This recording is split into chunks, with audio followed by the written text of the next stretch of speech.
brought to you by Infinix. Infinix लाया है साल के सबसे धमाकेदार डील सिर्फ फ्लिपकार्ट पर। आज के शो में हम बात करेंगे भारत और कनाडा के संबंधों की। अमेरिका में भारत और कनाडा के बीच एक सीक्रेट मीटिंग हुई और लोगों को उम्मीद लग गई कि रिश्ते जल्द सुधर सकते हैं, लेकिन कनाडा सिर्फ रिश्ते सुधारने की ही बात नहीं कर रहा। उसके नेता दूसरे देशों के नेताओं को फ़ोन करते हैं तो निज्जर घटनाक्रम का भी जिक्र करते हैं। जाहिर है भारत सरकार को यह अच्छा तो नहीं ही लगेगा।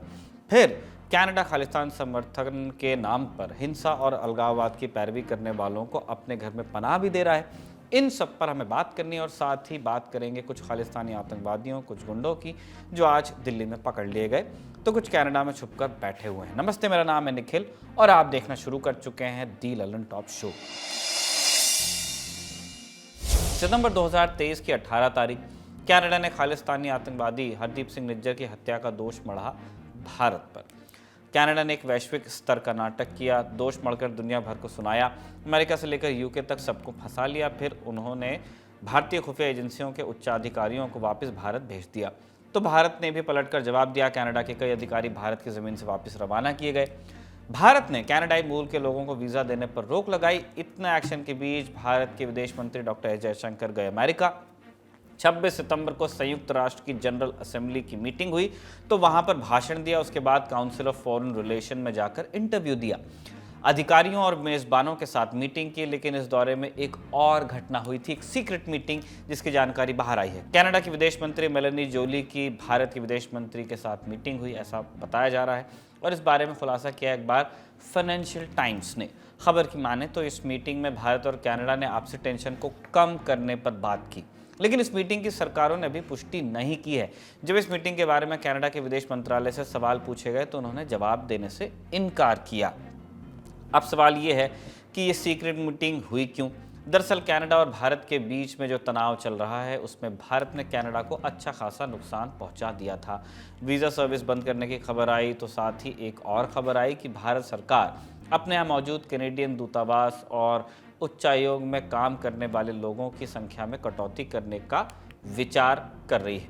कनाडा के जो लोग भारत में काम कर रहे हैं उनमें से अधिकांश को वापस कनाडा भेज दिया जाएगा। भारत ने ऐसे 41 कनाडाई कर्मचारियों की लिस्ट कनाडा को सौंप भी दी और कहा कि इन्हें 10 अक्टूबर तक अपने मुल्क वापस बुला लिया जाए। अब कनाडा के इंडिया वाले ऑफिस में काम करते हैं 62 लोग, 41 वापस चले जाएंगे तो बचेंगे 21। इसके साथ ही भारत ने यह भी कहा कि अगर इन 41 में से कोई भारत में रह गया तो उन राजनयिकों को मिलने वाली छूट और दूसरे फायदे यानी डिप्लोमेटिक इम्यूनिटी और प्रोटोकॉल मिल नहीं पाएगा। यानी इंडिया में इन पर कोई इल्ज़ाम लगेंगे तो इन पर आम लोगों की तरह केस चलाए जा सकेंगे, इन्हें मिलने वाली सुरक्षा और वरीयता में कमी कर दी जाएगी। लेकिन 10 अक्टूबर की जो डेडलाइन भारत ने दी थी वो डेडलाइन तो बीत गई और सूत्र दावा कर रहे हैं कि इन राजनयिकों की संख्या अभी भी हिंदुस्तान में है और ये इसलिए संभव है क्योंकि भारत और कनाडा की बैक चैनल बातचीत अब चल रही है इस पूरे डिप्लोमेटिक संकट को सुलझाने के लिए। इस मुलाकात के मानी और तमाम बातें समझते हैं अपने एक्सपर्ट्स से। ये जो खबर आई है कि कनाडा की फॉरेन मिनिस्टर मेलेनी जोली और हमारे एक्सटर्नल अफेयर्स मिनिस्टर जयशंकर के बीच में एक सीक्रेट मीटिंग हुई है, हो सकता है ऐसा हुआ हो और गवर्नमेंट से अभी तक डिनायल नहीं आई है जो तो पुख्ता करती है कि हो सकता है ऐसी मीटिंग हुई हो वॉशिंगटन में। देखिए, जयशंकर साहब की जो वॉशिंगटन विजिट थी उसके दो पर्पसेस थे। एक तो नैरेटिव स्ट्रेट करना, नैरेटिव साझा करना कि इंडिया का पोजीशन क्या है, और इसीलिए आपने देखा कि उन्होंने एक सीरीज में कई थिंक टैंक से बात की, हडसन इंस्टीट्यूट गए और CSIS गए और कई लोगों से वहां मिले जयशंकर से, एंटनी ब्लिंकन से मिले। इंडिया की पोजीशन क्या है ये लोगों को, खासकर वेस्टर्न वर्ल्ड और वेस्टर्न लीडरशिप को बताना बहुत ही जरूरी था और उस लिहाज से ये विजिट बहुत ही इंपॉर्टेंट था। और I will not be surprised कि अगर मेलेनी जोली से मीटिंग हुई हो।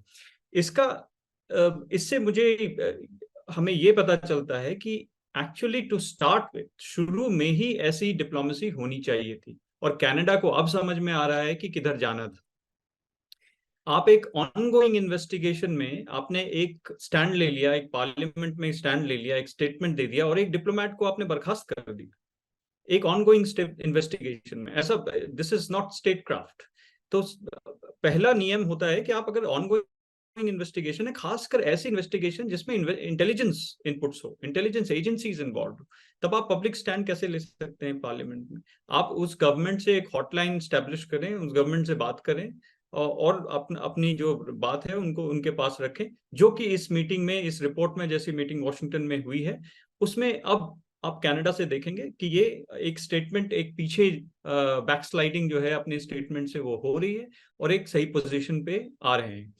दूसरी बात ये है कि आप कनाडा के पॉलिटिक्स को देखें तो जस्टिन ट्रूडो का स्टेटमेंट्स अगर आप कुछ पिछले 2 हफ्तों में देखें तो वो एक जो है वो आप देखेंगे वो थोड़े ठंडे पड़ गए हैं। और इसकी वजह यह है कि वेस्टर्न वर्ल्ड ने, खासकर अमेरिका का प्रेशर जरूर आया होगा कि अपने नैरेटिव को स्लो करो, क्योंकि आपके पास एविडेंस तो है नहीं।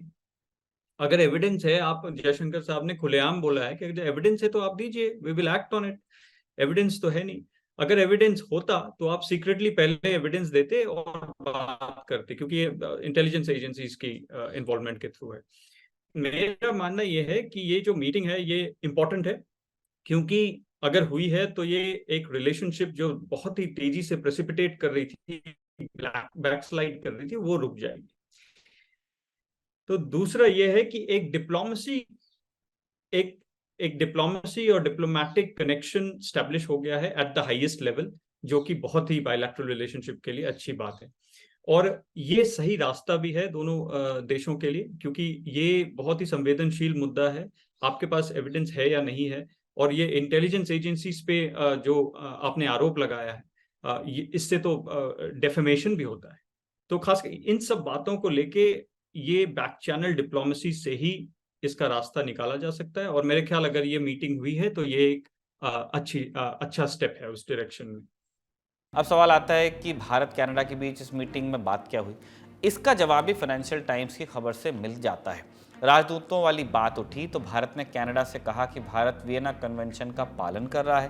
कनाडा ने इस तर्क को खारिज कर दिया और जवाब दिया कि भारत वियना कन्वेंशन को गलत नज़र से देख रहा है। इस कन्वेंशन के मुताबिक दो देशों के बीच एक दूसरे के यहाँ रखे गए राजदूतों की संख्या बराबर होनी चाहिए और कोई भी देश किसी भी देश के राजनयिक को अपने यहाँ से तत्काल प्रभाव से हटाने के लिए उसे भेजने वाले देश से कह भी सकता है कि आप वापस जाइए, और राजनयिक को भेजने वाले देश को तत्काल प्रभाव से इस अधिकारी को वापस बुलाना भी होगा। ये राजनयिकों वाली प्रॉब्लम कितनी बड़ी है इसका अंदाज़ा आप एक वाकये से लगाइए। 3 अक्टूबर को कनाडा के प्रधानमंत्री जस्टिन ट्रूडो ने ओटावा में मीडिया से बात की। तब उन्होंने कहा कि वो हिंदुस्तान के साथ तनाव को बढ़ाना नहीं चाहते और आगे कहा कि कनाडा के लिए ज़रूरी है कि हमारे डिप्लोमेट्स भारत में मौजूद रहें। हम लगातार ऐसे कदम उठाते रहेंगे जिससे हम मुश्किल समय में भी भारत के साथ बेहतर रिश्ते बना सकें। और तब कनाडा ने यह संकेत भी दिए थे कि भारत से रिश्ते ठीक करने के लिए वो तत्पर है। वहाँ के विदेश मंत्री मेलानी जोली ने कहा था कि डिप्लोमेटिक संकट से निकलने के लिए वो भारत के साथ प्राइवेट बातचीत करना चाहती हैं, क्योंकि बकौल मेलानी जोली कूटनीतिक मामलों को आपसी बातचीत के जरिए बेहतर तरीके से सुलझाया जा सकता है। तो क्या भारत और कनाडा के रिश्ते सुधर रहे हैं या सुधरने की ओर हैं, और नहीं है तो किधर जा रहे हैं, भविष्य क्या है? सुनते हैं हमारे विशेषज्ञों को। जो डेडलाइन थी टू विड्रॉ डिप्लोमेट्स वो निकल चुकी है, फिर भी उनके डिप्लोमेट्स 41 यही हैं। इससे हमें ये पता चलता है कि अगर बैक चैनल डिप्लोमेसी चल रही है तो वो कुछ थोड़ी चल रही है और वो सही रास्ते पे जा रही है, इसीलिए इतना प्रेशर नहीं है और डिप्लोमेट्स यहाँ रह गए। दूसरी तरफ आप देखेंगे कनाडा के कंपल्शंस भी हैं। आप यहाँ से भारतीय मूल के लोग कनाडा में बहुत ज्यादा नंबर्स में जाते हैं, उसको मैनेज करने के लिए 20 डिप्लोमेट्स कभी नहीं कर पाएंगे। तो एक तरह से उनके 60 या 61 डिप्लोमेट्स जो हैं यहाँ पे, वो उस मायने में ठीक ही नंबर है, और उनको वो चाहेंगे कि उतना प्रेजेंस बना रहे। और अगर डिप्लोमेट्स एविक्ट हो जाते हैं तो ये रिलेशनशिप एक और स्टेप नीचे चली जाएगी, कई स्टेप्स नीचे चले जाएंगे। तो अगर ये उन्होंने मेरे ख्याल कुछ तो बात हुई है, बैक चैनल डिप्लोमेसी चल रही है, उस हिसाब से अगर ये इस स्टेज पे संभल जाए तो इंडिया का कनाडा रिलेशंस के लिए बहुत ही अच्छा है। लेकिन आप देखेंगे कि जो ट्रेड डिपेंडेंस है, जो बाकी और डिपेंडेंस है इंडिया और कनाडा के बीच में, खासकर पेंशन इन्वेस्टमेंट फंड्स जो हैं उधर से 45 बिलियन के आसपास है, तो ब्रिजेस काफी हैं, एक डियास्पोरा कनेक्ट है। कनाडा को और भी सेंसिटिव होके इन सब स्टेप्स इन सब मामलों पे बात करनी होगी, ना कि ऐसे एक पब्लिक स्टैंड ले लें और फिर डिप्लोमेसी करें बाद में। दैट्स ऐसे स्टेटक्राफ्ट नहीं होता, ऐसे डिप्लोमेसी नहीं होती। मीटिंग और बातचीत, ये आशा जताने वाले शब्द हैं। आशा ये कि शायद चीज़ें सुधर जाएं, लेकिन कुछ घटनाएं हैं जिन घटनाओं पर कनाडा को फौरन लगाम लगानी होगी। लगाम नहीं लगी तब तक ये शांति समझौते वाली गाड़ी कुछ अटकी रहेगी। अभी दो का जिक्र किया जा सकता है। घटना नंबर 1, ट्रूडो जो बात कर रहे हैं अलग अलग वर्ल्ड लीडर्स से और बार बार हिंदुस्तान वाला घटनाक्रम का जिक्र कर रहे हैं। बहाना है इजराइल बनाम हमास युद्ध का। देश दुनिया के नेता आपस में बात कर रहे हैं, तो कनाडा के पीएम ट्रूडो भी बात कर रहे हैं, सभी कर रहे हैं। उन्होंने संयुक्त अरब अमीरात के प्रेसिडेंट शेख मोहम्मद बिन जायद से बात की और भारत का मुद्दा उठा दिया, जबकि बात इजराइल और फ़िलिस्तीन की थी या इजराइल और हमास की थी। इसकी जानकारी उन्होंने ट्वीट भी की। उन्होंने लिखा, हमने भारत के बारे में बात की, साथ ही इस बारे में भी बात की कि कानून का सम्मान और पालन करना चाहिए। इसके बाद उन्होंने जब जॉर्डन के राजा से बात की, फिर वही किया। युद्ध के बहाने इंडिया की बात करने लगे। यही नहीं, ट्रूडो ने यही काम किया ब्रिटिश प्रधानमंत्री ऋषि सुनक से बात करते। उन्होंने भारत में कैनेडियन राजनयिकों के खिलाफ जो एक्शन लिया जा रहा है, इसे लेकर अपनी चिंता जाहिर की, तो सुनक ने जवाब दिया कि वो भी कानून का सम्मान करते हैं। इन सारी चीज़ों को मिला करके अब ये कहा जा रहा है कि क्या ट्रूडो बार बार हिंदुस्तान की चुगली कर रहे हैं। अब चलते हैं घटना नंबर 2 की ओर। घटना नंबर 2 क्या है? खालिस्तान समर्थकों को लगातार कनाडा शरण देता जा रहा है। जी हाँ, आपने सही सुना, कनाडा के इस काम में कोई कमी नहीं आई है। पहले भी देता था, अब भी दे रहा है। इसी घटनाक्रम में कनाडा ने एक और खालिस्तान समर्थक को शरण दी है। इस आदमी का नाम है कमलजीत राम। कमलजीत पर आरोप है कि उसने लंबे समय तक हिंदुस्तान में खालिस्तान से जुड़े उग्रवादियों को अपने घर में शरण दी और खाना पीना भी दिया। कनाडा में शरण मांगने के लिए कमलजीत ने जब कनाडा बॉर्डर सर्विस एजेंसी में अप्लाई किया तो उसने खुद ये जानकारी दी। कहा कि उसने अपने खेत और घर में 1982 से लेकर 1992 तक कई खालिस्तानी नेताओं को शरण दी। उसने ये भी कहा कि वो खालिस्तानी नेता जर्नैल सिंह भिंडरावाले का समर्थक है और उनकी विचारधारा से सहमत भी। कनाडा ने तात्कालिक रूप से तो कमलजीत की एंट्री रोकी, लेकिन उसने कनाडा के immigration and refugee board tribunal में अपील कर दी। अपील के बाद ट्रिब्यूनल में सुनवाई हुई। ट्रिब्यूनल ने फैसला पलटा और कहा कि कमलजीत को कनाडा में शरण दी जाएगी। कमलजीत के एक्शन पर ट्रिब्यूनल ने कहा, कमलजीत ने खालिस्तान के समर्थकों को शरण इसलिए दी क्योंकि वो अपने समुदाय के गलत छोर पर खड़े होकर इसके दुष्परिणाम नहीं भुगतना चाहता था, समुदाय के भीतर गलत पाले में। खबरों के मुताबिक ट्रिब्यूनल ने आगे कहा, भिंडरावाले और स्थानीय पुलिस ने लोगों के मन में अविश्वास भर दिया था। ट्रिब्यूनल ने एक और बात कही, कमलजीत का कनाडा में इसलिए स्वागत करना चाहिए क्योंकि ये उसकी ज़रूरत है और उसे डर है कि उससे बदला लिया जा सकता है। और कमलजीत का कनाडा में स्वागत हो गया या उन्हें एक्सेस मिल गया। यानी एक तरफ कनाडा भारत से परस्पर और प्राइवेट बातचीत करना चाह रहा है, वहीं दूसरे देशों से शिकायतें भी लगातार कर रहा है, चुगली की बात हो रही है और विवादित लोगों को वो शरण भी दे रहा है। नॉर्मलाइजेशन के लेंस से देखेंगे तो ये घटनाएं विरोधाभासी लगती हैं कि आप बोल कुछ रहे हैं लेकिन आप कर कुछ और रहे हैं, 180 डिग्री। एक्सपर्ट्स इस विरोधाभास को कैसे देखते हैं, आप उनकी राय सुनिए। कनाडा नहीं चाहता है, ये तो साफ सी बात है और जाहिर सी बात है कि इतना बड़ा उनका कंटिंजेंट है यहाँ पर, वो चाहता ही नहीं है कि वो अपने इस कंटिंजेंट को कम करे। तो ये ऑनगोइंग कॉन्वर्सेशंस है। और दूसरी बात, जो आप डेट्स की बात कर रहे हैं, जो पहले डेडलाइन का रिपोर्ट आया वो भी एक मीडिया रिपोर्ट था। हमने कॉन्फर्मेशन लेने की कोशिश की कैनेडियंस की तरफ से और भारतीय विदेश मंत्री की तरफ से, दोनों ने इनकार कर दिया। तो हमने फाइनेंशियल टाइम्स का रिपोर्ट था, उन्हीं को साइट करते हुए स्टोरी किया। फिर एक और रिपोर्ट आया कि अक्टूबर 10 डेडलाइन पार हो चुका है लेकिन डिप्लोमैट्स गए नहीं हैं। वहाँ पर भी हमने दोनों साइड्स को से कॉन्फर्मेशन मांगी और दोनों ने कंफर्म नहीं किया। एक मैं बताऊंगी नहीं कौन सी साइड ने, लेकिन एक साइड ने ये भी कहा कि ना वो रिपोर्ट सही था ना ये रिपोर्ट बिल्कुल सही है, जिसका मतलब ये है कि अक्टूबर 10 तक शायद सारे डिप्लोमैट्स ना गए हों लेकिन कुछ तो गए हैं। एक का तो हमें कॉन्फर्मेशन था ही, जो यहाँ पर कैनेडियन इंटेलिजेंस स्टेशन हेड थे, उनको जाना पड़ा, तो वो तो हुआ ही था। तो ऐसा नहीं है कि सब नहीं गए, लेकिन कितने गए कितने नहीं गए, कौन से देश में बैठे हुए हैं, ये डिटेल्स अभी साफ नहीं हो रहा। क्यों? क्योंकि भारत और कनाडा के बीच जो बातचीत है, बैक चैनल ट्रैक जारी है और बातचीत भी जारी है। लेकिन एक बात और है जिस पर ध्यान दिया ही जाना चाहिए। कनाडा में बैठे हुए खालिस्तान समर्थक गैंगस्टर्स के इंडिया में चल रहे ऑपरेशन, उनके काम और चल रही उनकी धरपकड़ भी। ताज़ा अध्याय है 12 अक्टूबर के दिन दिल्ली में पकड़े गए 2 गैंगस्टर्स का, गुरिंदर और किशन कुमार। दिल्ली पुलिस की स्पेशल सेल को सूचना मिली कि ये दोनों आउटर रिंग रोड के इलाके में देखे गए हैं। स्पेशल सेल की टीम ने छापा मारा, तभी किशन ने पुलिस पर गोली चला दी। पुलिस ने भी जवाबी फायर किया। तब पुलिस ने देखा कि गुरिंदर पुलिस की टीम पर फेंकने के लिए हथगोला निकाल रहा है, लेकिन पुलिस की टीम ने उसी समय दोनों को दबोच लिया। अब दोनों के बारे में संक्षिप्त जानकारियां आप जान लीजिए। केस है कि इन दोनों ने ही 19 सितंबर 2023 को पंजाब के मोगा में एक कांग्रेस नेता बलजिंदर सिंह बल्ली की हत्या कर दी थी। बलजिंदर सिंह अपने घर पर बाल कटवा रहे थे, तभी हमलावरों ने 12 बोर की बंदूक से गोलियां चलानी शुरू कर दी। गोलियों से छलनी बल्ली की मौत हो गई। सूत्रों ने जानकारी दी कि ये दोनों लगातार किसी साजिश में लगे हुए थे। 12 अक्टूबर की रात दिल्ली के प्रगति मैदान में किसी कार्रवाई को अंजाम देने वाले थे, ऐसी जानकारी भी सामने आ रही है, दावा किया जा रहा है। लेकिन साजिश, प्लानिंग और मर्डर किसके साथ कर रहे थे, किसके इशारे पे कर रहे थे, तो ये बता दें कि इन पर ऊपर से हाथ था गैंगस्टर अर्शदीप डल्ला का। और गैस कीजिए अर्शदीप का ठिकाना कहाँ है?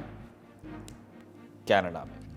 वही कनाडा जो फिलहाल मची खिचड़ी में मुख्य रोल में है। बहरहाल इंडिया टुडे के क्राइम रिपोर्टर अरविंद ओझा से समझते हैं कि इन 2 गैंगस्टर्स का काम और ऑपरेशन क्या था। देखिए, अर्श डाला जो कनाडा में बैठा हुआ एक खालिस्तानी आतंकी है और एनआईए ने यूएपीए में उसके खिलाफ मामला दर्ज किया है। न सिर्फ एनआईए ने बल्कि दिल्ली पुलिस स्पेशल सेल ने। अर्श डाला पंजाब का एक गैंगस्टर था जो पंजाब से फरार होकर कनाडा में बैठा हुआ है और लगातार एंटी इंडिया एक्टिविटी को अंजाम दे रहा है।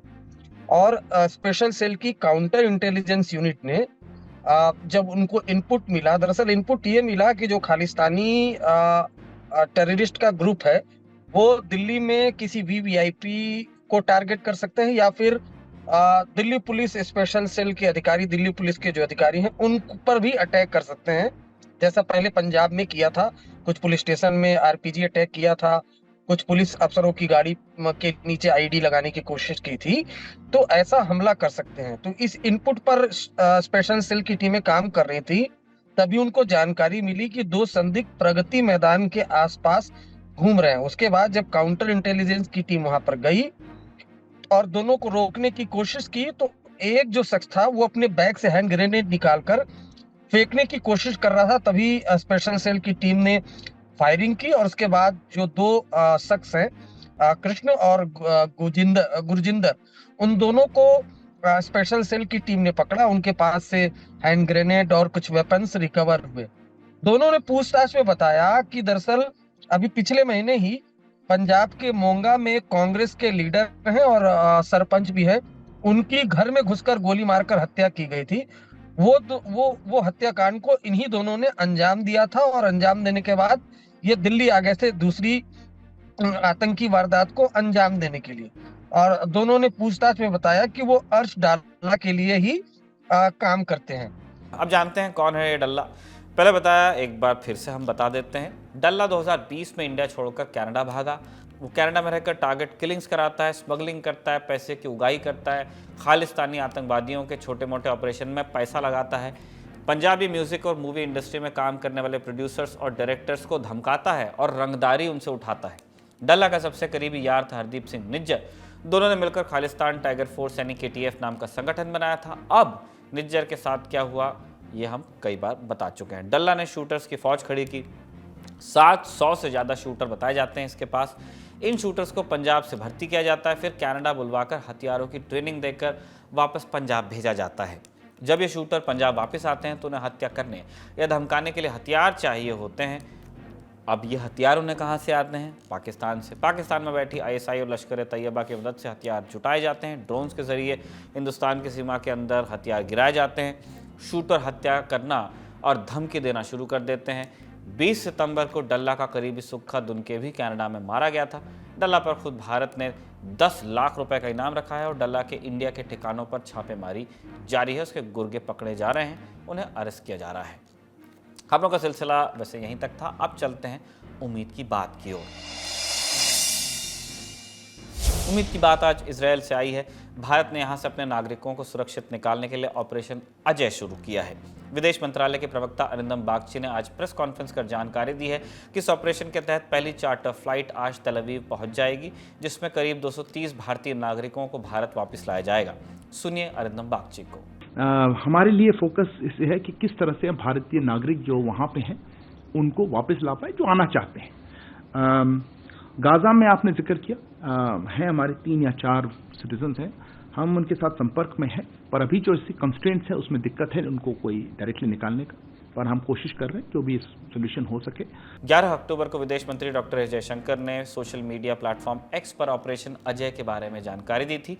उनकी पोस्ट में लिखा था, इजरायल से लौटने के इच्छुक हमारे नागरिकों की सुविधाजनक वापसी के लिए ऑपरेशन अजय लॉन्च किया जा रहा है। विशेष चार्टर फ्लाइट और अन्य व्यवस्थाएं की जा रही हैं। हम विदेश में रह रहे अपने नागरिकों की सुरक्षा और भलाई के लिए पूरी तरह प्रतिबद्ध हैं। विदेश मंत्रालय के मुताबिक इस समय इजरायल में लगभग 18,000 भारतीय हैं जो भारत वापस लौटने के इच्छुक हैं और उनके लिए खास चार्टर्ड फ्लाइट्स का इस्तेमाल किया जा रहा है। ज़रूरत पड़ने पर भारतीय वायुसेना को भी इस काम में तैनात किया जा सकता है। उम्मीद है कि हर एक व्यक्ति अपने वतन सुरक्षित लौट सके, अपने वतन में सुरक्षित रह सके और किसी भी मुल्क या मनुष्य के लिए खतरे का कोई कारण न बने।